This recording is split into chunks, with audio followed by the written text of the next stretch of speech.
Time was supposed to erase you, my friends. That's what they told themselves. They thought that distance, silence, and a few passing seasons would make your name fade out of their heart, like an old song they no longer played. But here's the truth. Time didn't erase you. Time sharpened you.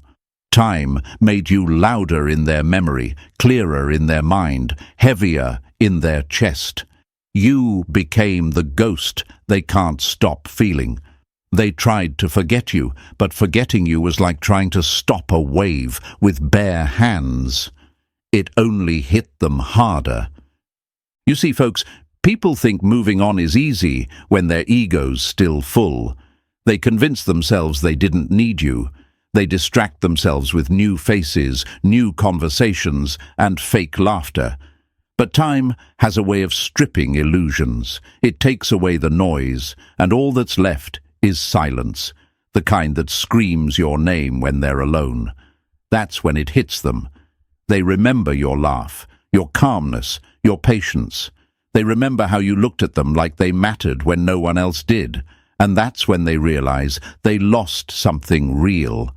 There's a psychological truth behind this. The mind doesn't close emotional loops easily. When something feels unfinished, it replays it over and over, looking for answers, peace, closure. That's what they're doing now. They're replaying your last words, the moment you walked away, the quiet power in your silence. They thought time would protect them, but time betrayed them. It made them realize that what they lost was not replaceable, and that's the kind of realization that burns slow. I know some of you watching this have asked yourself, do they even miss me? And I want you to breathe for a second and understand, yes, they do. They might not say it, they might act strong, but their mind knows, their heart knows. Because the truth is, when someone has felt genuine energy, real loyalty, and rare peace, nothing after that ever feels the same.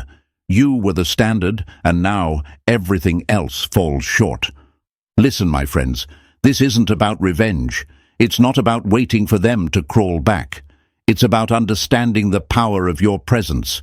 You didn't lose anything. They did. You gave realness in a world addicted to fake. You gave effort in a world that fears connection. You gave love that asked for nothing in return. And that kind of energy always comes back around. Maybe not today, maybe not tomorrow, but one day they'll look at their reflection and whisper your name, realizing you were the piece they couldn't find again. If your chest feels tight right now, if something in your gut is whispering, "This was meant for me," then don't just sit there nodding quietly. I want you to take a moment right now and stamp your truth in the comments. I'm unforgettable.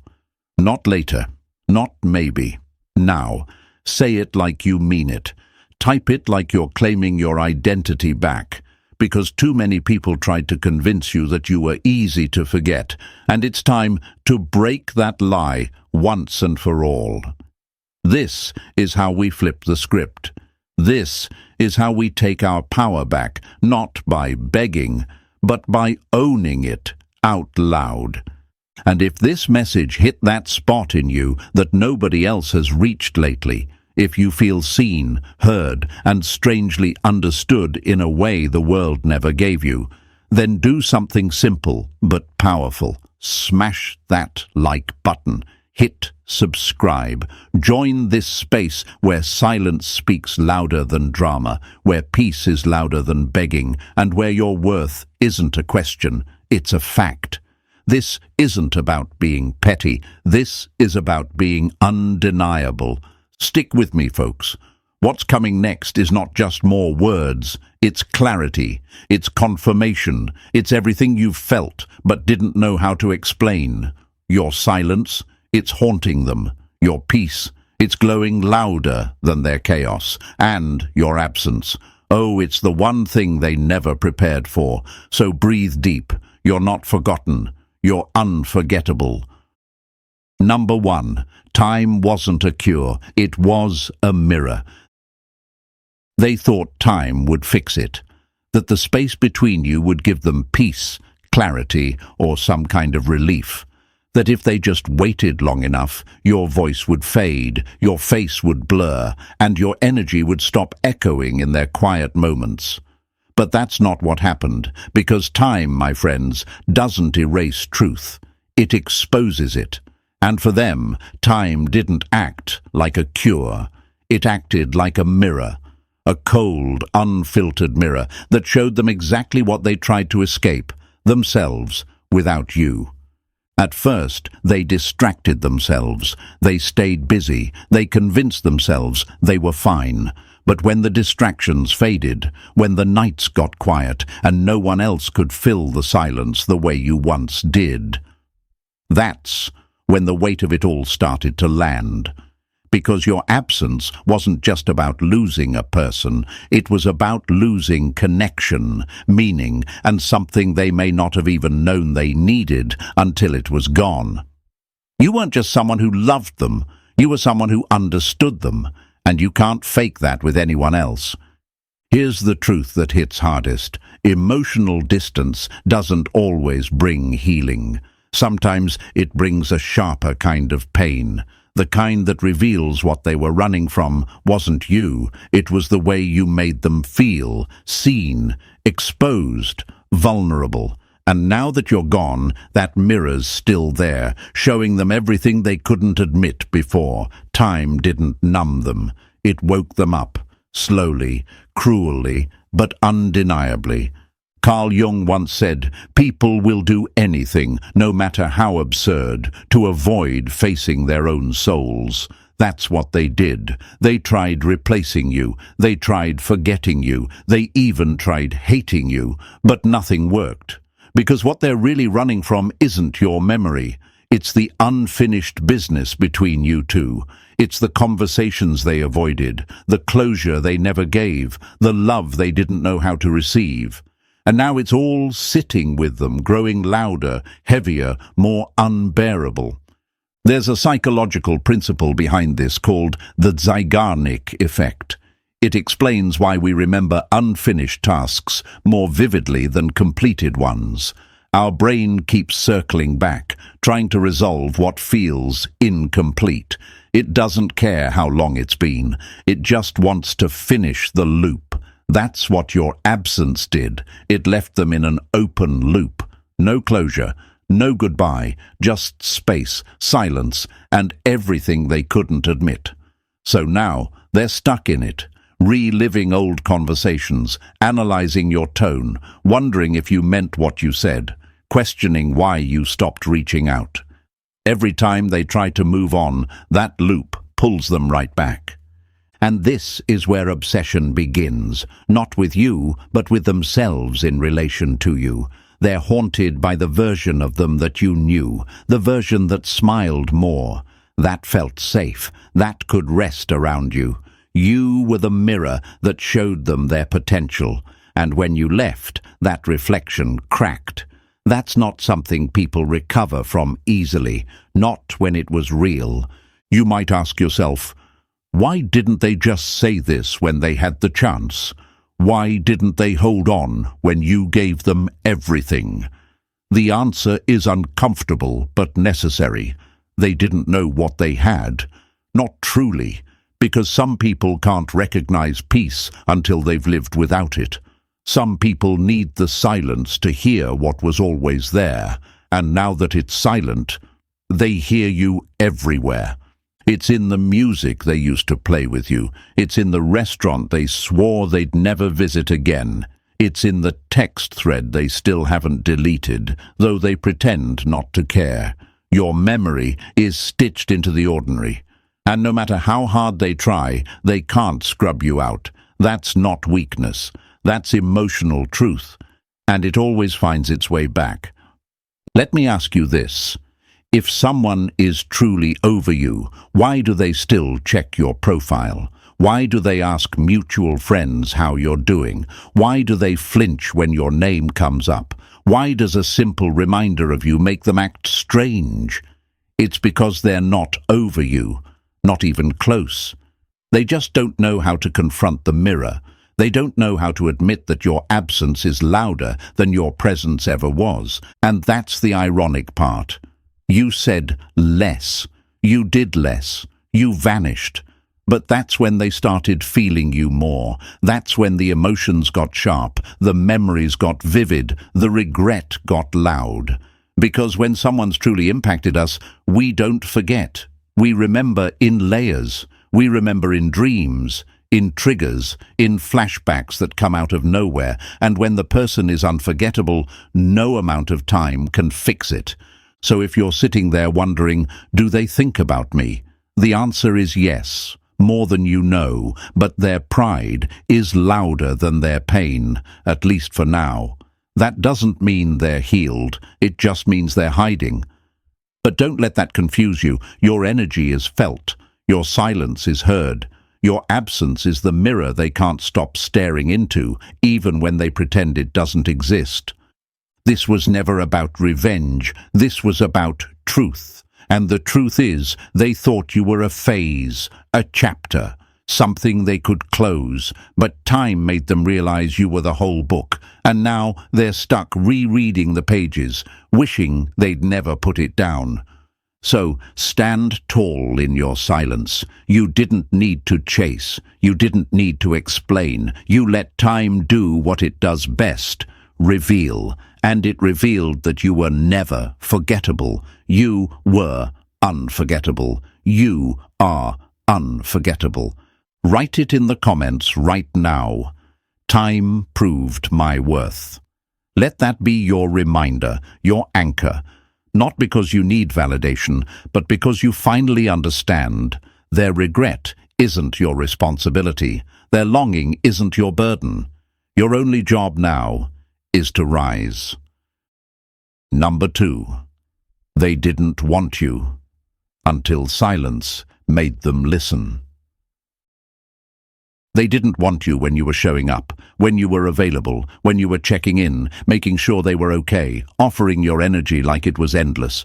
Back then, your presence was treated like background noise, something always there, always consistent, always reliable, and because it was constant, they took it for granted.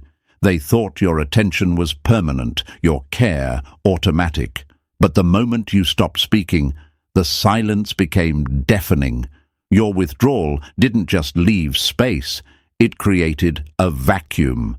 And in that silence, they finally started to hear everything they refused to listen to before. That's the strange thing about people. They don't always notice your worth when you're loud about it. Sometimes it's your absence that forces them to listen. And now your silence is ringing in their ears like a warning they can't turn off. Every moment you don't reach out becomes a question in their mind. Every day you don't check in becomes an alarm they can't snooze. They never realized how much your voice grounded them until it vanished. Now, all they hear is the echo of what used to be. And it's not just emotional. This is science. The human brain is wired to seek validation. We crave it like oxygen. Even those who pretend not to care are deeply affected when the source of that validation disappears. Especially if that source was real, not performative, not manipulative, but rooted in truth. That was you. You gave them praise without puppeteering. You saw them without flattery. You gave them energy without expectation. And that type of attention? It doesn't come around twice. Right now their ego is starving, because while you were present, they fed off your warmth, your compliments, your belief in them. Even if they didn't admit it, your energy made them feel powerful. And now they're cold. Their new connections feel hollow. The praise feels fake. The attention feels forced, because it's not coming from you. You didn't just validate them. You confirmed them.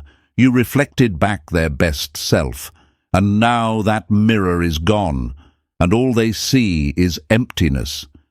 They thought they'd be fine without you, but now they find themselves refreshing their messages, hoping for a text, stalking your profile without engaging, wondering if you're thinking about them while pretending they don't care. They're caught in the mental loop of, why aren't they reaching out? Not because they miss what you did, but because they miss how you made them feel about themselves. That's the crack they can't seal. You made them feel something real in a world full of performance. You saw their soul when everyone else just glanced at their surface, and now you're gone, silent, still, detached. That's where your power is. You're no longer feeding their ego. You're no longer handing over free emotional energy. And what happens when the supply dries up? Curiosity kicks in. Obsession follows. They start to analyze every detail of what went wrong, and they realize deep down that they pushed away the one person who gave them peace without conditions. You don't need to say a word. You already said everything when you stopped speaking. Your silence is doing the work now, and the beauty of it is that your absence is saying more than your presence ever could. It's telling them, I'm not here to convince you anymore. I'm here to let reality teach you, and oh, how it's teaching them. So breathe deep. You don't need to chase. You don't need to remind them of who you are. They're learning. Quietly, painfully, slowly. Let them. That silence you gave them. It was the best lesson they ever received. Type this in the comments if you feel it in your bones. My silence says everything. Let it be your shield. Let it be your truth. Let it be your power. Number 3. Replacements were just weak imitations. They thought finding someone else would fix it, that a new face, a new voice, and a fresh distraction would wipe out every trace of you. So they rushed to replace what they never even took time to understand. But what they didn't realize, my friends, is that replacements don't erase energy. They only reveal what's missing. They thought the next person could fill the space you once held. But now, their soul is starving, because all they found was an imitation, a hollow echo of something they once had in full. This is the truth they won't say out loud, but it eats at them daily. The rebound didn't hit the same. The jokes didn't land. The connection didn't spark. They tried to replicate the bond, but every attempt just reminded them that it wasn't you. It was forced. It was surface level. It didn't challenge them. It didn't calm them. It didn't feel. And now they're sitting next to someone else while thinking about you. That's not love. That's emotional residue they can't scrub clean. Psychologists call this the rebound effect.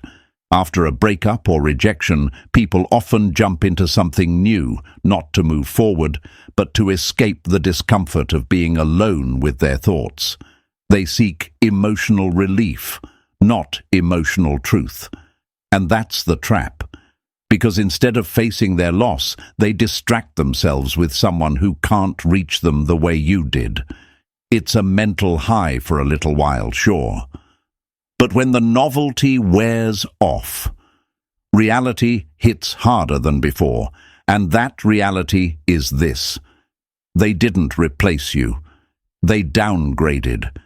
And it's not just about emotional depth, it's about reflection. You weren't just their partner. You were their mirror. When they were around you, they saw a version of themselves they respected more. You brought out parts of them they were proud of. You made them think deeper, love smarter, and reflect harder. And now, they're back to shallow conversations, surface attention, and empty validation. They miss who they were with you. And they can't recreate that with anyone else, because what you gave wasn't just comfort. You gave contrast. You were their peace, not by being passive, but by being present. You challenged their patterns. You questioned their distractions. You grounded them when their thoughts ran wild. That's not something easily replaced, because it was never about appearance or words. It was about energy, alignment, timing, truth. And once someone's experienced that kind of connection, everything else feels flat. They might post smiles, they might fake moving on, but pay attention to what they don't say. The random stories they bring up about a friend that sounds a lot like you. The way they scroll past your page a little too slow. The hesitation when your name comes up. That's regret. That's recognition. That's their soul calling out for what it once had and lost. Why didn't they just stay when they had it good? That's a question many of you ask in silence. The truth is, some people don't recognize rare energy until it's no longer feeding them. When something is constant, the ego starts believing it's disposable, and so they walk away, expecting something better, only to find that what they left behind was better. Now, every connection is an unfair comparison. Every new person is held up against the standard you unknowingly set. And here's the part they can't undo. They trained their heart to want something it no longer has access to. That craving doesn't go away. That hunger lingers, because once someone has tasted the truth, the fake can't satisfy them anymore. They're trying to feel full, but everything tastes like plastic now. Empty calories, no soul, no depth, just noise. So don't let their silence fool you. They remember, they compare, they miss, not because you're perfect, but because you were real, and real is rare. Real doesn't beg to be chosen. Real walks away with its head held high and lets the universe handle the rest. That's who you are. And if this feels true, not just in your mind, but in your bones, write this in the comments. I'm the standard. Say it with clarity. Say it with calm, because you didn't lose anything. You were the something they were never ready for. And now, no one else can measure up. Number 4. The more they move on, the more you haunt them. They thought moving on meant moving forward, that by deleting the photos, muting your name, and laughing with someone new, they'd finally outrun your memory. But here's what life had waiting for them on the other side of that illusion. You. Not in your physical form, but in flashes, fragments, echoes, in the quiet, in the in-between, in the places they didn't think you'd show up. They tried to bury you, but your presence had already rooted itself deep inside their daily life. Now, the more they try to move on, the more you haunt them. That's how emotional memory works. It's not always loud. It doesn't always knock on the door in dramatic ways. Sometimes it shows up as a sudden wave of silence while they're mid-conversation. Sometimes it's the smell of your favorite coffee when they're walking down a street. It's a song on the radio that used to play in your car. It's the inside joke they can't explain to anyone else. It's your laugh stuck in the walls of their memory. Sharp, specific, and still alive. Carl Jung believed that what we suppress doesn't disappear. It returns in disguise. That's what's happening to them now. They thought they were over you, but your energy keeps slipping through the cracks. The mind may try to delete, but the soul remembers rhythm, patterns, energy.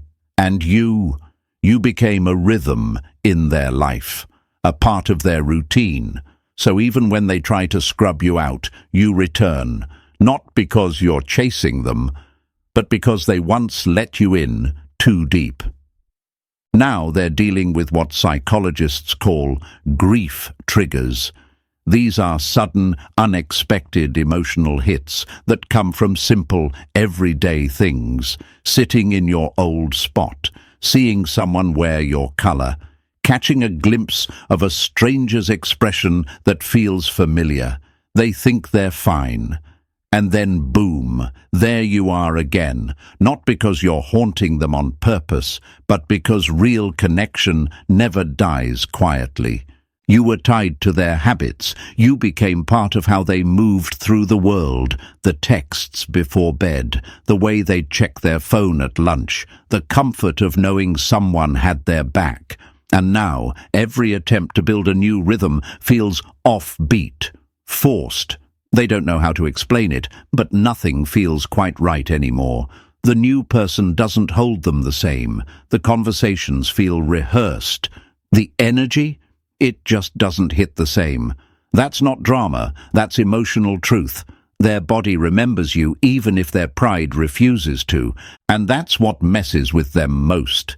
It's not the big things that break them down. It's the small, quiet reminders, the slow drip of memory that hits when they least expect it. It's finding one of your old messages while clearing storage. It's seeing your favorite snack at the store and suddenly losing their appetite. It's scrolling past a meme and instinctively thinking, I should send this to them, only to remember they can't. That's the grief they didn't prepare for. The grief they thought they could outrun. But now they understand. Your absence doesn't feel like freedom. It feels like a missing piece they can't replace. They're not just haunted by you, they're haunted by themselves in your presence.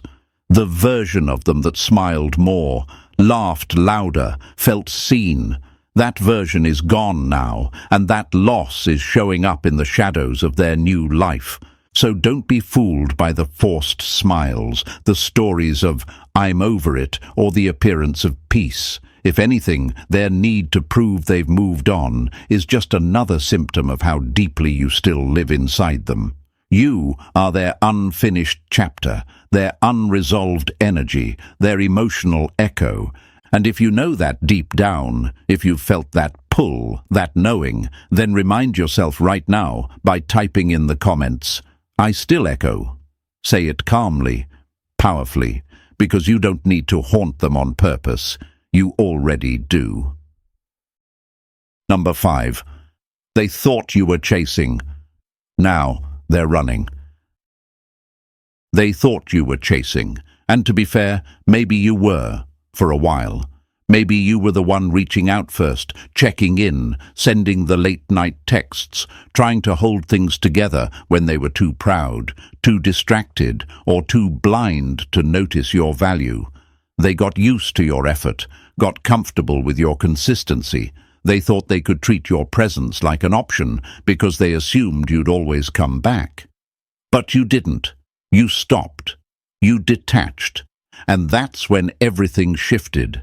See, when someone believes they're being pursued, they feel powerful, they feel wanted, needed, validated. But the second that chase ends, the air changes, the power dynamic flips.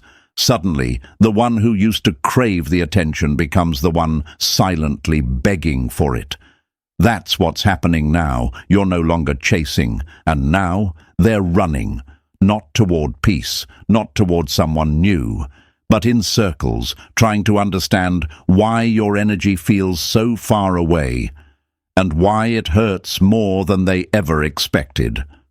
This is where the psychology kicks in. The human brain is wired to assign more value to what it can't have. It's called the scarcity principle. When something is always available, it feels ordinary. But the moment that something becomes rare, limited, or distant, it becomes valuable. You didn't change who you are. You changed how accessible you were. And in doing so, you became rare. You became wanted.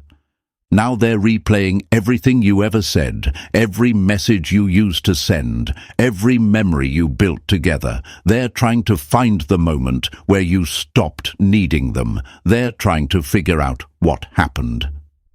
And they can't. Because detachment doesn't come with a warning. It comes after you've given someone chance after chance, and they keep proving they're not ready. It comes quietly, but its impact is loud. The person who once dismissed your presence now craves your energy. The one who thought they could do better now finds everyone else boring. That's the cost of taking someone real for granted. The moment they stop caring, nothing else compares. You were their emotional anchor, their soft place to land. Now they feel ungrounded, anxious, off balance. And the worst part for them? You're calm. You're focused. You're no longer asking to be seen. You are seen, just not by them anymore. Detachment, my friends, is not anger. It's not spite. It's power, silent, mature, and deeply unsettling for those who once had your attention on a leash, and now that you've taken it back, they're the ones chasing ghosts. Checking your page, asking mutual friends, replaying old moments just to feel something that resembles what you used to give so freely. Why are they panicking? Because they lost the emotional upper hand, because for the first time they realized they weren't being loved, they were being carried. You carried the emotional weight. You brought the presence, the depth, the effort. Now that you've stepped back, everything feels colder, quieter, emptier. That's not coincidence. That's clarity. So stay detached, not to punish, but to protect. You didn't walk away to hurt them. You walked away to finally honor yourself. And in doing so, you reminded them of what they'll never replace. If this resonates deep within you, if you feel that calm strength growing where desperation used to live, type this in the comments: I stopped chasing, not as a threat, not as a game, but as a declaration. You reclaimed your energy, and now they feel the silence like thunder. Number 6. The mind forgets, the body remembers. They might not say your name out loud anymore. They might avoid conversations where you'd naturally come up. They might even pretend like you're a forgotten chapter, buried and done. But here's the reality they can't hide from. No matter how carefully they craft their mask, their body remembers you. Before their mind has time to lie, before their ego steps in to pretend you meant nothing, their nervous system reacts. A spike in the heartbeat, a shift in their breath, a pause in the middle of a sentence. That's the language of the body. And unlike the mind, the body never forgets the truth. Science backs this. Emotional memory isn't just stored in the brain, it's encoded into the nervous system. When someone deeply impacts you, whether through pain, love, comfort, or chaos, those sensations get locked in as muscle memory, heart memory, breath memory. You might not recall the exact details of a moment, but your body will. A smell, a tone of voice, a simple phrase that sounds like something you once said, and suddenly they're spiraling. They're feeling something they can't explain. That's your echo, working its way through them, long after you've stopped reaching out. It's why they flinch when your name is mentioned casually. It's why they freeze up when someone who reminds them of you walks into the room. It's why, even now, something tightens in their chest when they hear that song. You know the one. The one that used to play when things were good, before it all fell apart. That song isn't just music to them now. It's a trigger, a portal, a sharp reminder of everything they said they could live without, but clearly can't. They thought healing was about thinking less, but healing doesn't begin in the mind. It begins in the body, and the thing is, they never really gave their body the chance to process you. They distracted themselves with new people, loud nights, forced laughter, but distraction isn't release. It's delay. And now that the noise has died down, their body is finally speaking. Loudly, honestly, and every reaction tells the same story. You're still in there, not as a ghost, but as a memory their nervous system doesn't want to let go of. Let's be clear. This isn't about romance. This is about imprinting. You weren't just another name in their contact list. You were an emotional experience, a sensory memory, a spiritual shake-up. That's not easy to forget. And the body knows it. It's why their jaw tightens when your name shows up unexpectedly. Why their stomach flips when someone mentions a place you two used to go. Why their mood shifts for no apparent reason after dreaming about you. Their body is doing what the mind is too afraid to, admitting the truth. And maybe they wonder, why does this still affect me? Maybe they question why they're still emotionally short-circuiting over someone they swore they were done with. The answer is simple. Your energy didn't leave quietly. It lingered.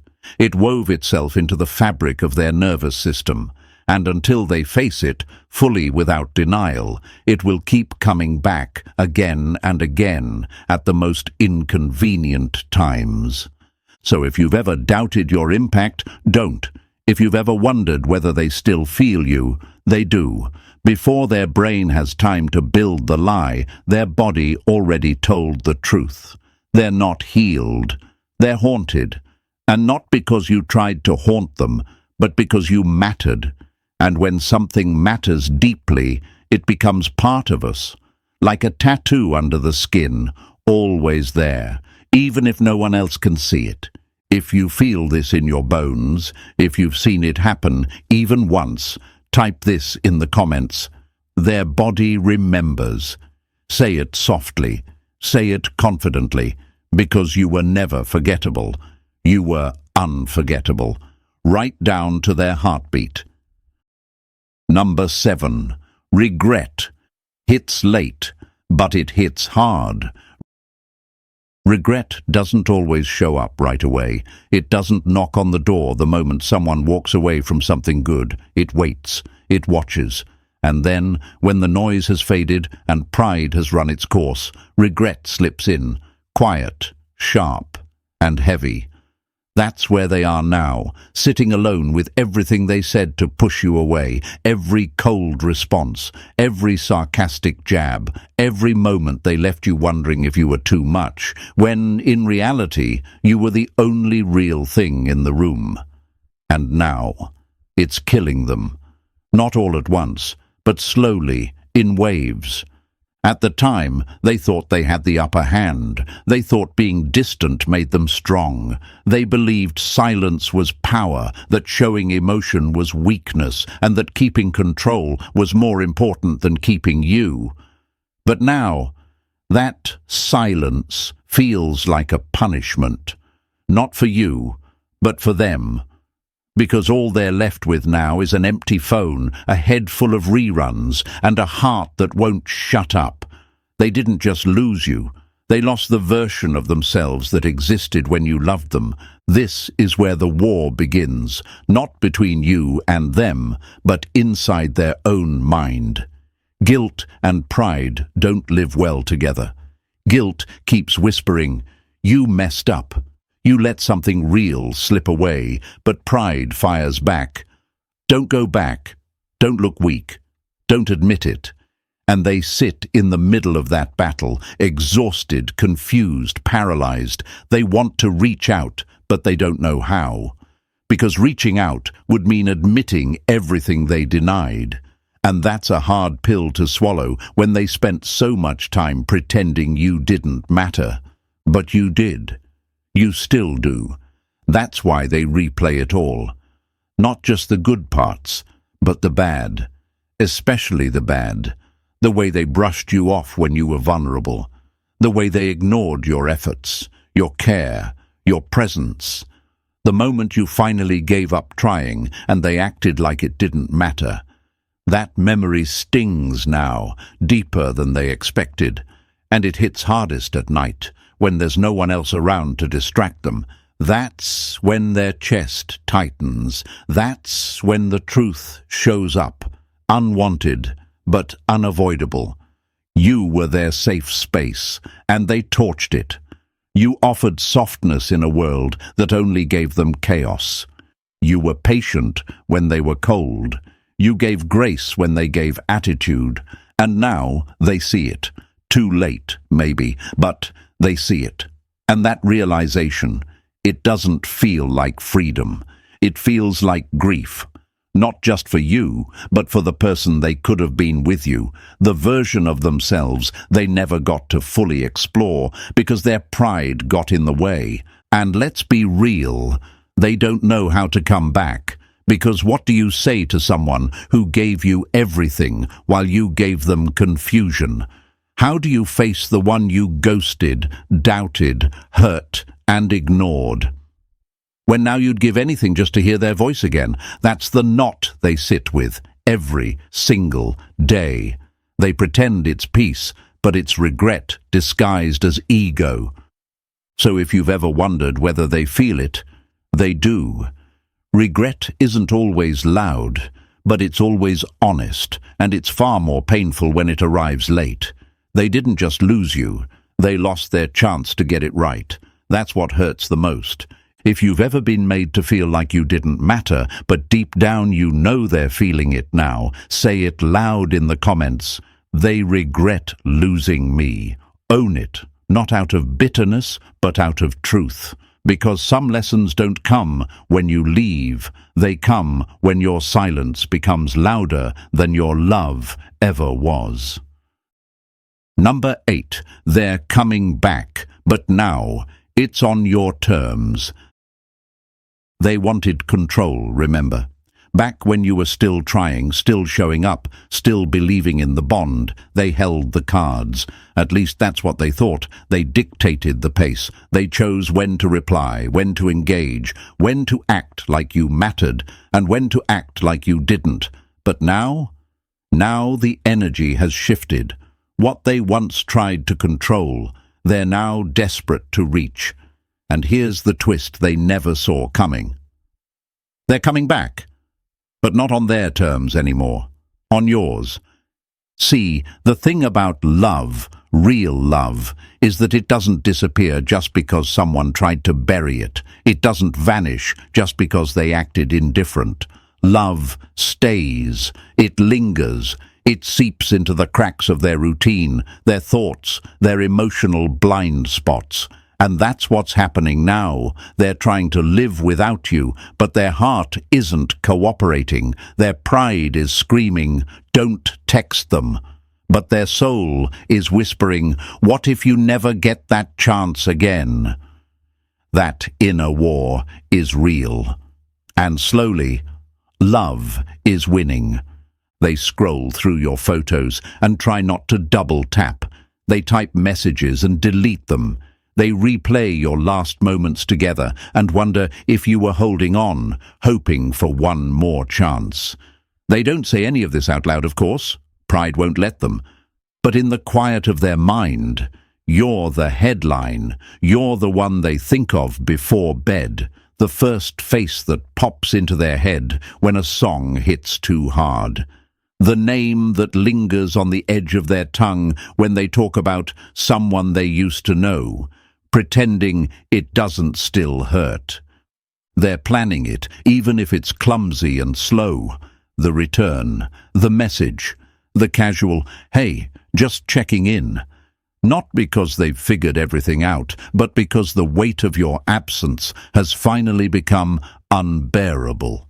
They miss you more than they admit, even to themselves. And deep down, they know coming back doesn't mean walking into the same dynamic. You've changed. You're no longer waiting. You're no longer willing to accept breadcrumbs. Now, if they return, it has to be real. It has to be honest. It has to be on your terms. And that's the beauty of detachment. It doesn't block love. It filters it. It lets the weak energy fall away and gives space for what's true to rise. And right now, the truth is, they still love you. They never stopped. They just didn't know how to love you right the first time. But life has a way of humbling even the proudest hearts. Time has done its work. Your silence, your strength, your glow-up, it's all been felt. And now, they're circling back. Not because you chased, but because you didn't. So if you're wondering whether they'll return, they will. But this time, the story's different. This time, you set the tone. This time, you don't shrink to fit. You don't compromise your peace. You don't carry what isn't yours to carry. If they want back in, they'll have to show up fully. Because now, you know who you are. You know what you bring. And you've proven you don't need them, which is exactly why they're finally realizing they need you. And that, my friends, brings it full circle. They thought you'd be forgotten. They thought they'd move on, find better, feel nothing.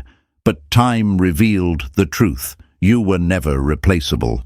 Their pride fought it. But love is winning. Now they want back in. But only if you open the door. If this message spoke to your soul, do me a favor, like this video, share it with someone who needs it, and subscribe for more content that keeps your power sharp and your peace protected. Stay grounded, stay calm. You're the standard.